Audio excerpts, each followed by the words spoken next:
Hey guys, I got some good response from my last video that I made, uh, and a couple people generally seem interested in hearing me talk about occupational therapy and the stuff that I observe in my fieldwork experiences.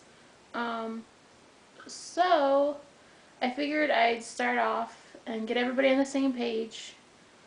Let everybody know what occupational therapy is, but I'll try my best to explain it to you guys so you guys have a better understanding of what it is.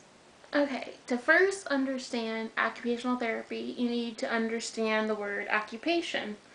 Um, so today, when we hear the word occupation, a lot of us think of professions, jobs, things that you do as a career. That word occupation is related to that. But, I've had people say to me, oh, you're going to help me find a job? No, that's not what we do. I'm not going to help you find a job. Uh, but occupation, the word occupation basically means anything you do with meaning and purpose.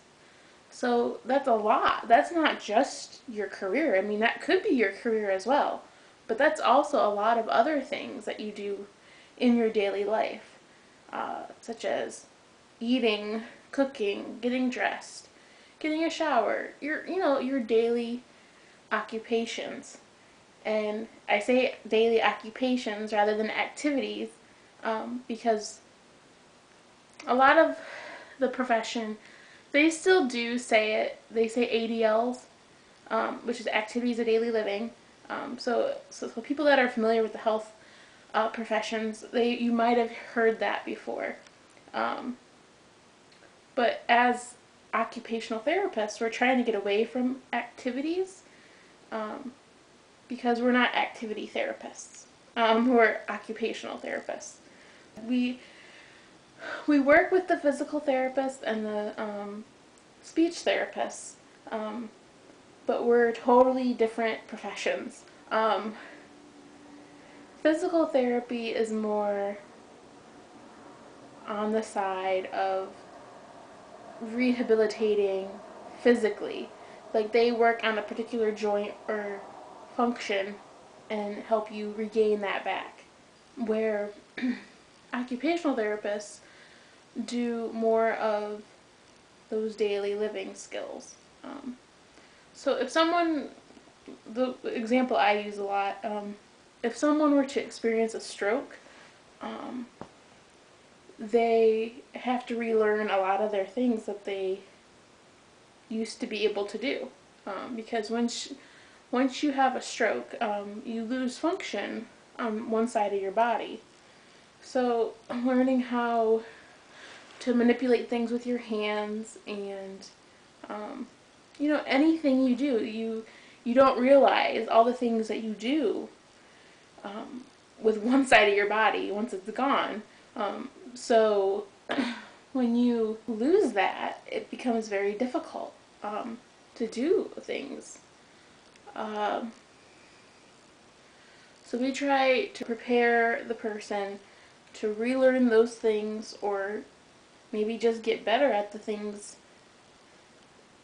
because of an accident or whatever, so that they can be as independent as possible. That's an occupational therapist's ultimate goal, is to be is to get the patient as independent as possible.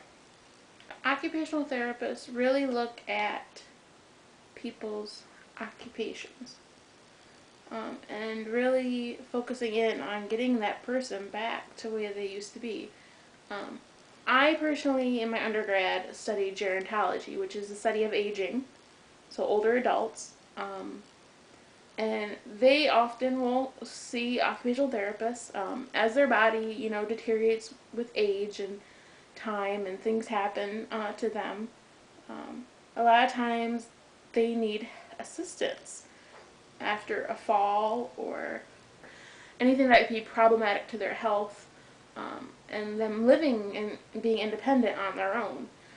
A lot of people, I'm sure everybody that watches me knows somebody that, you know, has grown older and has lost some of their independence, whether it be driving, um, maybe staying at home by themselves is not an option anymore.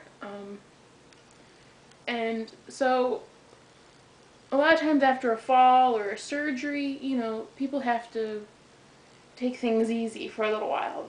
If you get a hip replacement when you're older, there's a rule. You can't bend your hips past 90 degrees. Um, so picking things up then becomes difficult. So we basically assist them in either compensating for their deficits, um, or using some sort of assistive equipment that'll help them to get around while they are recovering from their injury. So sometimes, assistive equipment being like walkers, canes, they have long handled shoe horns, so people can put their shoes on without bending over. We have sock aids, which are their little like plastic things. You put the sock on the little form of the sock aid, and then it has 2 ropes on it, and you put it down and pull it up and pull it on your foot.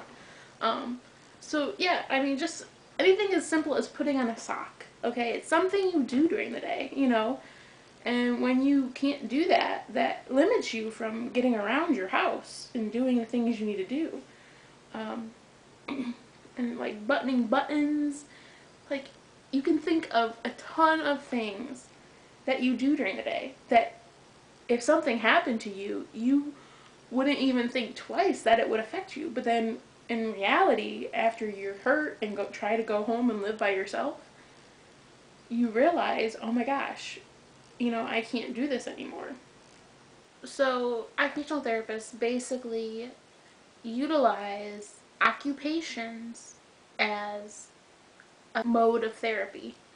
Um, because, it's okay if you are interested in exercise and, that's meaningful to you, that's great.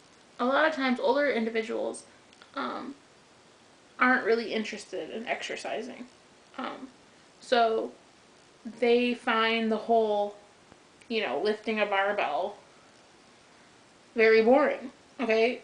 Great if you like to exercise and this is good, but this is considered rote exercise. So it's basically one movement over and over again. Um, to me, that's boring. So occupational therapists basically use things that are meaningful to them. We find out about the individual as a whole, what they're interested in, what they like to do, what their hobbies are, and use that information and configure up some sort of occupation that they can do that they find meaning and purpose in. And then, oh my gosh, this becomes more fun and this makes sense. I understand why I need to do this. Because I used to be able to do this and now I can't. So the whole idea about, putting what they like to do into therapy really makes it meaningful to people. And they're more involved in therapy and active and they want to participate. If I were to compare 2 different exercises, one being pulling a pulley above your head to get that shoulder flexion, so flexing your shoulder up, and extension and flexion of your elbow. Or putting groceries away. You're doing the same movement. You're adding resistance to the end, which could be a can of food. It's the same. There's still weight that you're pulling with a pulley, but if you're doing a weight, if you want resistance and you want that weight, put some cans of food. They're a weight, they are heavy. So the whole picking up a can, lifting it up, and putting it in a cabinet, that's meaningful to people. People do that on a daily basis. They go grocery shopping and have to put their groceries away. So which is more meaningful to you? So yeah, I guess that basically sums up occupational therapy. If you guys have any questions, let me know. I'd be happy to answer anything that you don't understand. I mean, it's so much to talk about, and it's hard for me to get this in like, you know, however many minute long video. I hope it's not too long. So if there's something you don't understand and need me to clear something up, let me know. I'd be happy, more than happy, to explain it to you. One final word to remember about OT and who we are. We have a little saying: PTs help you to walk, and OTs help you to dance. Have a good one, guys.